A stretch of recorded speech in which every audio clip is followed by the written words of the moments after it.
What's up, playa? Yeah. Okay. So, kailan ba yung tamang oras na dapat na tinatabla mo na ang babae kapag sobrang bastos na ito? Well, actually, para sa akin, kapag ka yung babae mo ay binastos ka ng pangalawang beses after mo siya bigyan ng warning, then yun na dapat ang tamang oras para hiwalayan mo na ito. O sabihin na nating para talikuran o tablahin mo na ito. Kasi nga, winarningan mo na siya nung una na alam mo, sa totoo lang, itong bagay na ginawa mo sa akin na ito ay isang bagay na hindi ko gusto na ginagawa sa akin. Hindi naman sa binabago kita, pero sa susunod na gawin mo ulit ito sa akin, hihiwalayan na kita. Okay, so after mo sabihin yan sa kanya at inulit niya ulit ito, Jay, wala kang choice kundi talikuran na yung babae. Kasi yung bagay na ginagawa niya na iyan ay isang shit test na sabihin na nating dapat mong ipasa at the same time. Okay? Pero at the same time, of course, gagawin mo rin yan kasi yung shit test, ano yan eh, kumbaga, kaya nating pinapasayang bagay na iyan para matrain mo rin yung babae mo sa tamang sistema o tamang relasyon o tamang sabihin na nating kaugalian na dapat na mayroon siya sa relasyon ninyo. Okay? Kumbaga, kung ano yung kinukonsinti mong mga bagay sa kanya, ganun siya magiging. At kung ano yung mga bagay na hindi mo kinukonsinti sa kanya, of course, ganun din siya magiging. Okay? So kung kukonsintihin mo itong bagay na kabastusan niya na ginagawa niya sa iyo, then of course, magpapatuloy ito. Okay? Kaya once na may gawin siyang isang kabastusan, una, warningan mo. Okay? Tapos pag ginawa niya ulit, G, kailangan mo nang tablahin yan. Okay? Pag ginawa niya ulit yon, simple lang naman ang sasabihin mo. Ang sabihin mo lang sa kanya ay ganito, gaya ng sabi ko sa iyo nung nakaraan, kapag inulit mo ang bagay na ito, ay hihiwalayan na kita o ititigil na natin tong relasyon na mayroon tayo o kung ano yung mayroon tayo. And since ginawa mo pa rin, then mas mabuti pa na itigil na natin ito. Okay, tapos wag mo na siyang kausapin. Pero hindi porki tinalikuran o sabihin na nating tinabla mo na yung babae, ang ibig sabihin ay isasara mo na kaagad yung pinto mo. Tanda mo, as much as possible, ang gusto natin ay marami tayong option. Okay? So, ang ibig sabihin ko dito ay hayaan mo lang na kahit paano bukas pa rin yung pinto mo. Okay? Ibig sabihin, kapag ka kumontak yung babae at nag-sorry, nag-I love you, I miss you, o kaya nakikipagkita sa iyo, okay? Nang sabihin na nating maaring sa phone o kaya pinuntahan ka, wala na pag pinuntahan ka, di ba?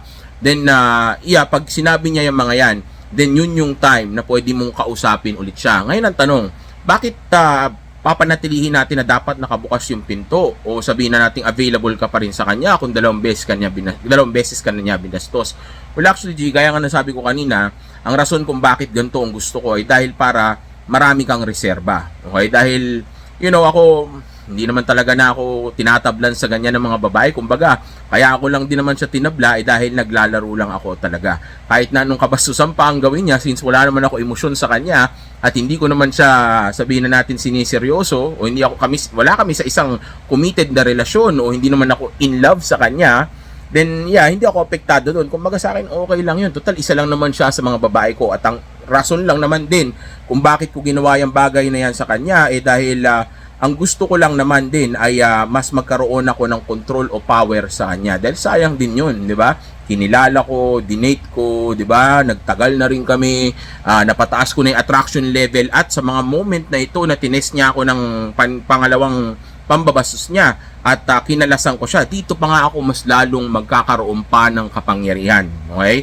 Dahil nga, kapag ka ang babae ay kinalasan mo o tinalikuran mo, of course, mawawala yung validation sa kanya o sabihin na nating mapuputok mo yung ego niyan. So sa oras na maputok mo yung ego niyan at may pakita mo sa kanya na kaya mo siyang talikuran o kayang-kaya mo siyang palitan o kayang-kaya mo siyang tablahin, then yan yung oras na bababa ang tingin niya sa sarili niya at tataas ang tingin niya sa iyo. Tapos dun mo siya tatablahin, dun mo siya bigla sasaraan ng pinto. Wag, di ba sayang? Pakinabangan mo na lang. Okay? Kumbaga, sa moment na iyan, mas may power ka pa nga. Okay? Kaya, sa oras na, kumontak siya ulit. Okay? Kasi kailangan pang ma-in love o sabihin na nating mahalin yung babae sa moment na yun. Pwede namang casual lang kayo, di ba? Dating lang. Total, alam niya naman na dating kayo, di ba? Alam naman niya na yun ang sitwasyon ninyo. Or kung dati kayo magkarelasyon, Then sabi mo sa kanya na sa ngayon ganito na muna tayo. Sabi mo sa kanya na okay na muna ako sa ganito kahit wala muna tayong commitment o official na relasyon. Maybe someday magiging maayos din tayo ulit. Depende na yan sa kung paano mo ko itatrato o magpapakabait ka o magiging masunurin ka sa akin. Pero sa ngayon, okay na muna ako sa ganito dahil sa totoo lang, dahil sa mga kabastusan na ipinakita mo sa akin nitong nakaraan o noon, mas na-realize ko nung naghiwalay tayo o tumigil tayo sa pagkikita natin na mas okay pa pala na unahin ko na muna yung sarili ko. Okay? Dahil nung time na magkasama tayo, kahit paano, ikaw yung madalas na kasama ko. Ito para to sa mga may relasyon na, yung mga committed. Pero sa mga dating lang, di na ba natin ipinaprioritize yung babae, di ba? Pero may mga committed, pwede nyo sabihin to. Pero kung dating lang, pwede mo pa rin sabihin na ganito. Pwede mo sabihin na na-realize ko na mas mabuti pa pala na na hindi muna ako palagi nakikipag-date sa iyo, hindi mo na tayo lumalabas palagi. Dahil na-realize ko na yung oras ko mas okay pa pala na itutok ko sa maraming bagay na mas importante. Pero pwede naman tayong ganito. Labas-labas muna tayo o kaya maging casually dating muna tayo. Okay, kumbaga ganito lang muna tayo. Wala munang commitment o hindi muna seryoso sa isa't isa. Okay, dahil gaya nga nasabi ko kanina, marami ako na-realize o mga na-experience na bagay na hindi ko na-experience nung kadate kita. So, nag-gaslight mo na siya.